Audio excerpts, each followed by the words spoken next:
Vamos falar brevemente sobre convicção, fracasso e encheção de linguiça? Vamos combinar assim? E tudo isso de maneira bem breve, bem sucinta, utilizando apenas dois personagens do atual Botafogo. Fechou? Depois eu quero saber se vocês concordam ou não. Antes, porém, contudo, todavia, vou pedir mais uma vez aos amigos que estão assistindo esse vídeo pela primeira vez, que não estão inscritos aqui no canal do Cantinho Botafoguense. Se você não está inscrito, irmão, dá aquela força, por favor, inscreva-se aqui no canal, não te custa nada. Compartilhe com seus amigos botafoguenses de outros clubes, curta, enfim. Dá essa força pra gente, beleza? Mas, amigos, eu gostaria de falar sobre Patrick de Paula e sobre Renato Paiva. E aí eu quero abordar aqueles três tópicos citados no início desse vídeo. Por quê? Vocês repararam, obviamente, que o Patrick de Paula ele não foi relacionado na última partida do Brasileirão contra o Ceará e também não viajou com a delegação para os Estados Unidos, agora que disputará o Mundial da FIFA. Certo? Até aí, nenhum problema, já que o PK não fez por onde, em momento algum, inclusive desde a sua chegada no Botafogo, merecer tantas oportunidades. Exceção feita talvez no início, afinal de contas, quando contratado, à época, a contratação mais cara da história do Botafogo, o Patrick efetivamente era um destaque do Palmeiras, né? Um cara jovem, já com títulos, bagagem, enfim, muita personalidade. Pelo menos aquele Patrick do Palmeiras, cara, quando contratado, eu duvido que algum botafoguense tenha torcido o nariz. Pelo contrário. Quis o destino, meu irmão, e alguma dose de infelicidade. O Patrick conviveu com muitas contusões, uma delas seríssima. O rapaz simplesmente não vingou. Não vingou, cara. Enfim, dinheiro perdido. Já falamos, inclusive, sobre isso em um vídeo antigo aqui do canal. Assumir o prejuízo e bola para frente. Assim faz parte, né? O mundo de investimentos, cara. Você ganha e você perde. E na época, a contratação do Patrick não indicava que fosse uma perda. Pelo contrário. Mas agora, o outro personagem, que é o Renato Paiva. E aí eu queria colocar o meu achismo e depois saber o que vocês pensam sobre isso. Logo que assumiu, ainda no final do estadual, né, já, na verdade, na pré-decisão da Recopa, obviamente ele nem esteve no banco ainda, o Renato Paiva chegou e de imediato, nas suas primeiras oportunidades, ele, ainda com alguns titulares voltando das férias, recondicionando fisicamente, então até aí nenhum problema, o Renato Paiva começou com o Patrick de Paula, que havia retornado de empréstimo do Criciúma, onde sequer foi titular também no ano passado, né? Isso tem que ficar bem registrado. Mas o Renato Paiva iniciou o trabalho dele com o Patrick entre os titulares. Muitas das vezes como um falso 10, já que o Savarino estava fora, o elenco ainda é um elenco desequilibrado, né? A época mais ainda. E, puta, o Patrick não se ajudava, não jogava bem, e o Paiva insistindo. Quando não era titular, era logo o primeiro reserva a entrar durante os jogos. A torcida impaciente, com razão, né? E nada acontecia. Nada. A gente questionava o porquê, cara. Quantas vezes nós conjecturamos, né, especulamos diversas justificativas, razões, motivos. E aquela que mais, obviamente, nos dava certeza era que, por uma ordem de cima, entendemos John Textor, o Patrick fosse relacionado nesse início de temporada, onde os jogos são mais simples, mais fáceis, para que ele fizesse 1, 2, 3 golzinhos, se destacasse minimamente, ao ponto de surgir algum interessado pagando um valor razoável para que a perda financeira fosse um pouco diminuída do investimento, né? Digamos assim. Mas, cara, quem estava pagando o pato nisso tudo? O time do Botafogo, que colecionava derrotas, partidas ruins, e é claro, sejamos justos, não apenas por causa do Patrick, né? Mas, cara, a insistência, a gente falando, puta, cara, que insistência é essa? Por que isso? O que tá havendo? Será que, porra, o Paiva foi contratado, cara? Ele vive disso? Não é possível.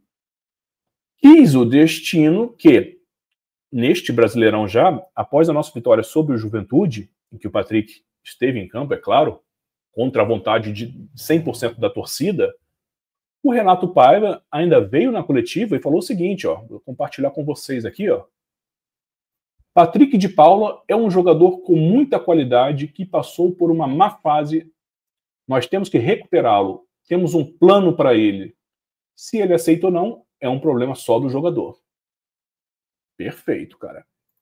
Eu recordo que à época todos nós falamos, cara, não existe mais plano para esse rapaz. São 2, 3 anos em que ele não consegue desempenhar. Eu acho que o físico dele já foi para a cucuia e ele está visivelmente sem vontade, cara. Talvez a vida dele dê sequência em outro clube.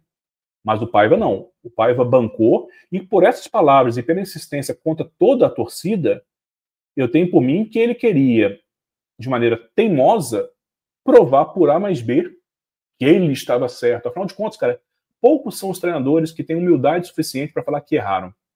Não seria o Paiva. O fato é que ele insistiu, ele bancou, ele disse que tinha um projeto para o Patrick. Certo? Ou seja, convicção. Só que os jogos foram passando, à medida que as rodadas, iam sendo disputadas, o Patrick entrava menos e menos no campo. Às vezes sequer relacionado. E nisso aí já gerou uma certa desconfiança. Ué, o que tá havendo, cara? Até porque o time também não estava desempenhando um futebol de mil maravilhas e do nada o cara sequer entrava mais nas partidas. E deixo claro, não estou sentindo falta, não disse que ele tinha que entrar e tudo mais. Só achei estranho que de uma hora para outra, como da água para o vinho, o Paiva tenha tido uma iluminação divina e atendido a prece da torcida. Porra, não, né? Não.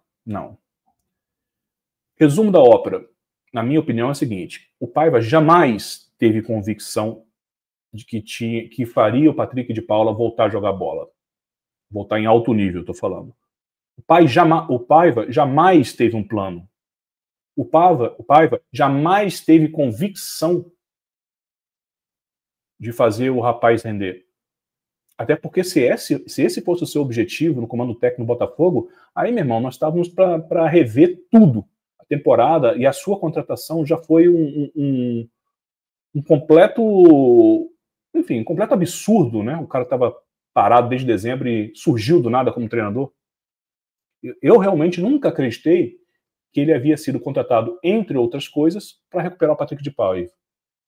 Patrick de Paula, puta que pariu.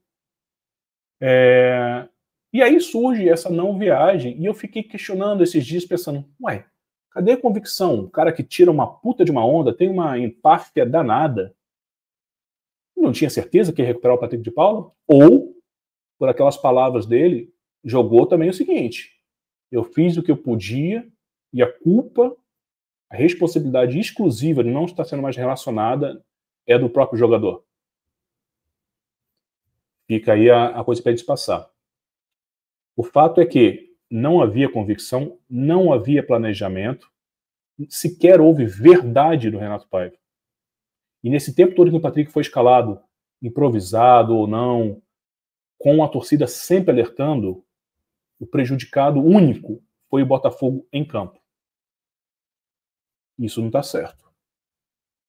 Para mim ficou muitíssimo evidente que sempre foi ordem de cima, escalação. E eu fico preocupado que isso ainda exista na gestão comercial. Na gestão comercial e na gestão profissional do novo Botafogo, né? É uma pena. Mas tudo bem. Pelo visto, Patrick de Paula é novela já vencida, né? Vamos ver se algum clube surgirá interessado. Não creio mesmo. Talvez eu acho que ele vá levando na barriga até o final do seu contrato. Mas fica esse alerta pro Renato Paiva, pro torcedor, que muitos à época acreditaram nessa falácia de que plano, vamos recuperar, ele vai encaixar como um camisa 10. Nunca houve convicção, repito, nunca houve planejamento. Sempre houve, não diria mentira, mas enrolação. Por isso que eu falei encheção de linguiça no início do vídeo. Isso não é justo, cara. Pelo menos eu não aceito ser chamado de otário. Otário eu não sou. Jamais, cara. Mas enfim, Queria saber de você.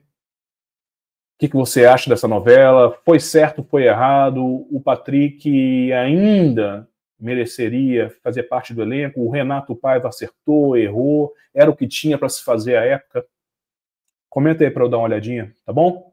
E, em homenagem a essa crença que o Paiva tinha no PK, vamos a...